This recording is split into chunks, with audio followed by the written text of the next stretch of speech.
जितने भी daily wagers हैं, नीड वेज वर्कर हैं या फिर कैजुअल लेबर है या फिर आंगनवाड़ी आशा वर्कर्स हैं, उनके लिए एक बड़ी अपडेट है। आप सभी ने पिछले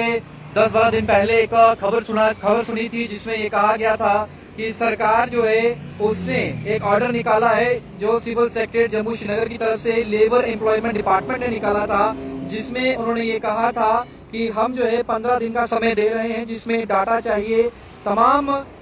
डेली वेजर्स का, कैजुअल लेबर्स का, नीड वेज वर्कर्स का, आशा वर्कर्स का, आंगनवाड़ी वर्कर्स का और हेल्पर्स का। ये इसलिए चाहिए था क्योंकि ईपीएफ जो है उसके लिए और ईएसआईसी जो है उसके लिए जो है इन चीजों को करना अनिवार्य था, जिसमें ये कहा गया था कि एक इंश्योरेंस जो रहेगा, जो स्टेट बॉडी जो है यानी कि स्टेट गवर्नमेंट जो है उस आप लोगों का इंश्योरेंस करवाएगी और उसके अलावा जो ईपीएफ जो है वो आपका जो है वो कटेगा, यानी कि ईपीएफओ के तहत जो है आपका एम्प्लॉयमेंट फंड जो है वो कटेगा, जिसमें एम्प्लॉय का शेयर 12% होगा और जो एम्प्लॉयर होगा वो उसमें 12% वो भी शेयर जो है वो देगा। वही इसी तरीके से ईएसआईसी जो है जो इंश्योरेंस कॉर्पोरेशन है, जो स्कीम है सरकार की, उसके तहत 0.75% जो है वो एम्प्लॉय के शेयर से कटेगा और वही 3.25% जो है वो आपको सरकार जो है वो पे करेगी ताकि आपका इंश्योरेंस हो सके। लेकिन अब ये आदेश था, आप सभी को बताना चाहूंगा, ये वो आदेश था जो आदेश जो है मैंने आपको दिया था, समझाया भी था और बताया भी था, लेकिन अब इसकी अवधि खत्म हो चुकी है। तो क्या सरकार या फिर सिविल सेक्रेटरी के जितने भी डिपार्टमेंट के एम्प्लॉयज हैं, जितने भी विभागों के अंदर ये सभी लोग काम कर रहे हैं, चाहे वो कैजुअल लेबर है, चाहे वो डेली वेजर्स हैं, चाहे वो नीड वेज एम्प्लॉयज हैं या फिर आशा वर्कर्स हैं, आंगनवाड़ी वर्कर्स हैं, तो क्या इन लोगों का डाटा अब तैयार हो चुका है? तो क्या अब डिपार्टमेंट जो है इन लोगों के लिए जो है ये दोनों चीज, जिसमें इनका पीएफ और जिसमें इनके लिए ईएसआईसी के तहत इनको रजिस्टर करने जा रही है सरकार ताकि इनको इंश्योरेंस और इनका पीएफ जो है वो कटे, ये अगर ऐसा हो चुका है, क्योंकि अभी जो हमारे पास सोर्सेज से इंफॉर्मेशन पहुंची है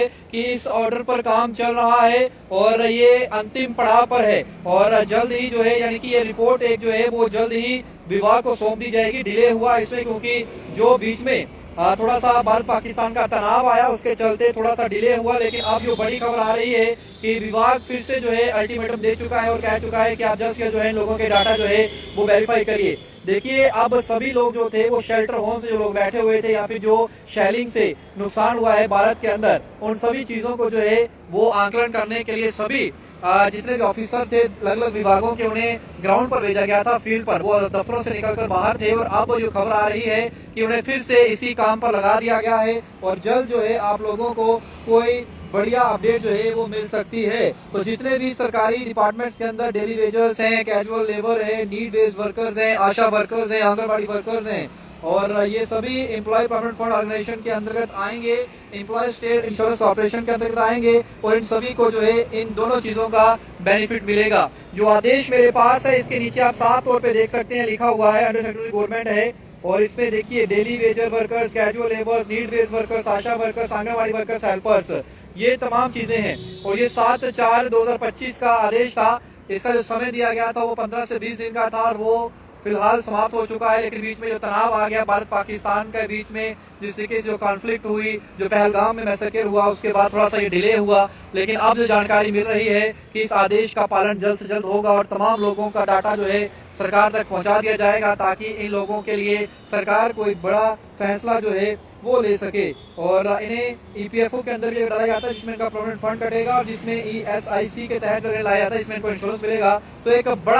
बड़ा एक मैं कहूँगा कि एक सक्सेस रहेगी जिसमें पीएचई यूनाइटेड फ्रंट जो है जिनके मेंबर हैं वो इसमें उनकी जीत होगी, क्योंकि वो चाहते थे लगातार कि इस तरीके से जो है इन लोगों को, हमारे लोगों को जो है ईएसआईसी के अंदर, और वही ये कहा गया था कि हम दूसरी तरफ जो है ईपीएफओ के तहत जो है लाया जाए। तो अब फिलहाल ये अपडेट इसलिए मैं आप लोगों को दे रहा हूँ कि आप लोग ये ना सोचें कि सरकार ने जो कहा था उसके पीछे वो हट गई है। अब सरकार आपके लिए जो है वो खड़ी है और सरकार कहीं ना कहीं करेगी। दूसरी तरफ आपकी रेगुलेशन पॉलिसी या फिर आपके जो पीछे जो आपका वेजेस हैं, जो पेंडिंग वेजेस हैं, उसको लेकर जो है अब सरकार जो समय दे चुकी है 6 महीने का, उसमें से भी अब 2 महीने खत्म होने को आए हैं और जल्द ऐसा लग रहा है कि कुछ ना कुछ जो है उस रिपोर्ट पे जो कमेटी बनाएगी, जैसे ही बजट का सेशन या फिर नया पार्लियामेंट, नया अपना असेंबली सेशन बैठेगा, उसमें आप लोगों को एक और गुड न्यूज जो है वो जल्द देखने को मिलेगी। तो जितने भी डिपार्टमेंट्स के डेली वेजर्स हैं, कैजुअल वर्कर्स हैं, आशा वर्कर्स हैं, आंगनबाड़ी वर्कर्स हैं,